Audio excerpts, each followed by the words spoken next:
একটা শান্ত ছোট শহরে, যেখানে রাস্তাগুলো চওড়া নয় আর দিনগুলো ধীরে ধীরে কেটে যায়, সেখানে পিটার নামে এক যুবক থাকত। সবাই মনে করত সে একদম সাধারণ একটা ছেলে। কেউ জানত না এই ছেলেটাই আসলে স্পাইডারম্যান। পিটার থাকত একটা ছোট ভাড়া ঘরে। ঘরের মালিক ছিল রহমান চাচা, একজন বয়স্ক মানুষ, যিনি বাজারের পাশে একটা চায়ের দোকান চালাতেন। প্রতিদিন সকালে পিটার রহমান চাচাকে বেঞ্চ গুছাতে আর পানি আনতে সাহায্য করত, তারপর কাজে বের হতো।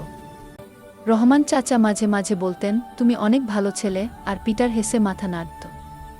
পিটার কাজ করত করিম আঙ্কেলের দোকানে।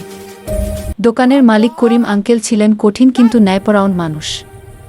তিনি টাকা পয়সা আর চাবি পিটারের হাতে দিতেন, যা সবাইকে দিতেন না।